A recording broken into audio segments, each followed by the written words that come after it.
আসসালামু আলাইকুম ভিউয়ার্স, নাজফালা কিচেনে আপনাদের সবাইকে স্বাগত। আজকে আবারও চলে এসেছি একটি নতুন রেসিপি নিয়ে। রেসিপিটা অজানা রেসিপি, একেবারে নতুন রেসিপি। রেসিপিটা দেখতে যেমন সুন্দর, খেতেও অসাধারণ। ভাত, রুটি, পরোটা যে কোনো জিনিস দিয়ে খেতেও অসাধারণ লাগে। রেসিপিটা আপনাদের প্রথম থেকে শেষ পর্যন্ত দেখার জন্য অনুরোধ রইল। আর নতুন হয়ে থাকলে প্লিজ সাবস্ক্রাইব করে পাশে থাকবেন। চলুন রেসিপিতে যাওয়া যাক, কীভাবে অজানা রেসিপিটা তৈরি করি। তো বন্ধুরা, এখানে নিয়ে নিয়েছি পটল আর আলু আর একটি ডিম নিয়ে নিয়েছি। ডিমটা আপনারা কম বেশি করে নিতে পারেন, একটাতেও তৈরি করা হয় বা দুটোতেও, মানে সব বাড়ির সদস্য হিসাবে আপনারা তৈরি করে নিতে পারেন, কম বেশি হতে পারে। তো দেখতেই পাচ্ছেন বন্ধুরা, আমি একটা ডিম দিয়ে তৈরি করে নিচ্ছি। তারপরে আলু পটলে দিয়ে দিচ্ছি সামান্য পরিমাণে হলুদ গুঁড়ো আর লবণ। তারপরে সব একসঙ্গে ভালো করে মেখে নিচ্ছি। তো আলু আর পটলে থেকে অনেকটাই জল বের হবে, তো এটা আমি 5 মিনিট রেস্টে রেখে দেব। 5 মিনিট পর আমি চলে যাব রান্নায়। তো দেখুন বন্ধুরা, 5 মিনিট পর কতটা জল বের হয়েছে আলু আর পটল থেকে। তো এখানে আমি কড়াইয়ে দিয়ে দিয়েছি পরিমাণ মতো তেল, দিয়ে দিয়েছি সাদা তেল। তো আপনারা সরিষার তেল দিয়েও তৈরি করে নিতে পারেন। তো এখানে আমি তেলটা গরম করে নিয়ে দিয়ে দিচ্ছি আলু আর পটলটা। তো দেখতেই পাচ্ছেন আলু আর পটলটা দিয়ে দিলাম। এরপরে নাড়াচাড়া করে নিচ্ছি।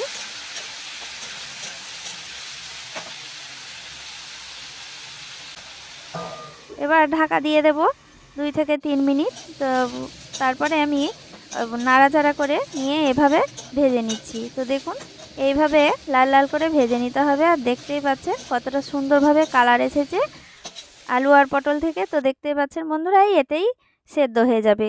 তো এরপরে আমি তুলে নেব। ভাজা হয়ে গিয়েছে, এইভাবে ভেজে নিতে হবে আলু আর পটলটা। তো এইভাবে আমি তুলে নিলাম।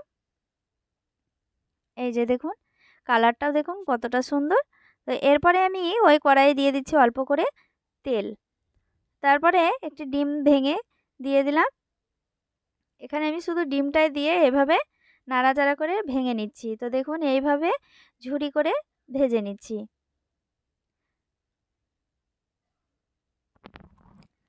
ডিমটাকে এইভাবে ভেজে নিতে হবে। তো দেখতেই পাচ্ছেন বন্ধুরা, বেশি টাইমও লাগে না ডিম ভাজতে। তো দেখতেই পাচ্ছেন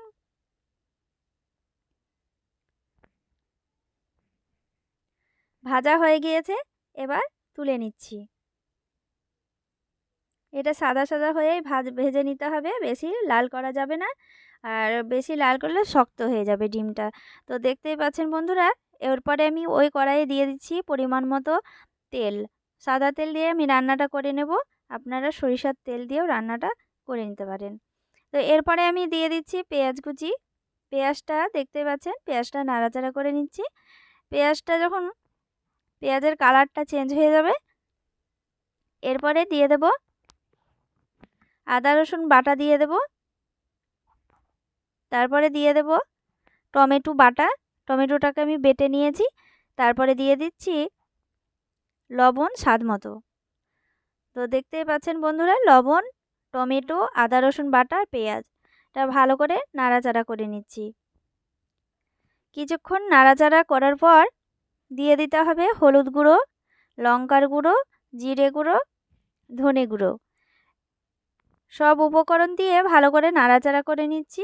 1 চামচ মতো জল দিয়ে মশলাটাকে কষে নিচ্ছি। আর এই রেসিপিটা ঘরে থাকা উপকরণ দিয়েই তৈরি। তো রেসিপিটা খেতে অসাধারণ। মশলাটাকে অল্প অল্প করে জল দিয়ে কষে নিতে হবে, খুব সুন্দর করে কষে নিচ্ছি।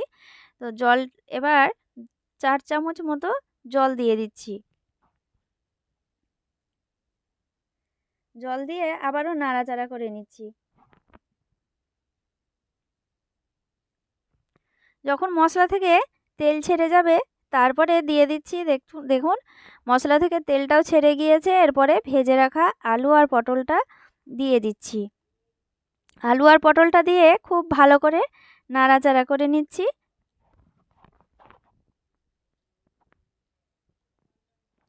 খুব ভালো করে নাড়াচাড়া করে নিতে হবে। তো মশলার সঙ্গে এটাও কষে নিতে হবে।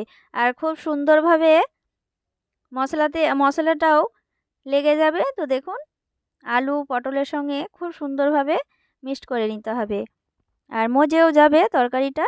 তো দেখুন এইভাবে নাড়াচাড়া করে নিয়ে এখানেও আমি বেশি জল দেব না, সেদ্ধ হয়ে গিয়েছে। ভাজার সময় আলু আর পটলটাও সেদ্ধ হয়ে গিয়েছে, এখানে আমি বেশি জল দিলাম না। তো দেখুন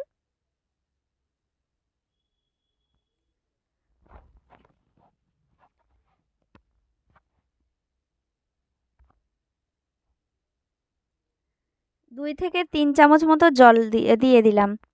তিন 2 থেকে 3 চামচ জল দিয়ে সাঁড়াশি দিয়ে নেড়ে দিলাম। তারপরে আমি ঢাকা দিয়ে দিচ্ছি জলটা শুষে নেওয়ার জন্য। তো দেখুন জলটা খুব ভালো করে শুষে নিয়েছে। তারপরে দিয়ে দিচ্ছি ভেজে রাখা ডিম। ডিমটা আমি এই পর্যায়ে দিয়ে দিলাম। এই পর্যায়ে ডিমটা দিয়ে দিতে হবে।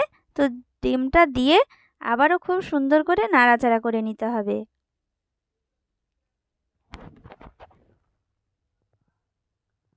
তো দেখুন বন্ধুরা কতটা সুন্দরভাবে কালার এসেছে, আর দেখতেও অসাধারণ লাগছে। তো দেখুন খেতে তো অসাধারণ। তো এরপরে নাড়াচাড়া করে নেওয়ার পর দিয়ে দিচ্ছি গরম মশলা, পরিমাণ মতো দিতে হবে, বেশি দিলেও চলবে না।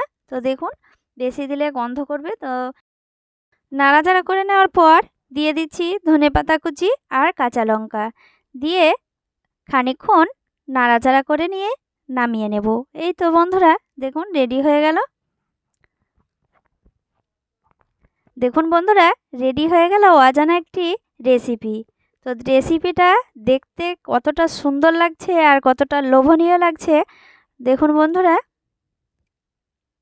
রেসিপিটা একেবারে অজানা রেসিপি, আপনারা বাড়িতে অবশ্যই তৈরি করবেন। আর রেসিপিটা ভালো লাগলে অবশ্যই লাইক কমেন্ট শেয়ার করবেন। সবাই ভালো থাকেন, ধন্যবাদ।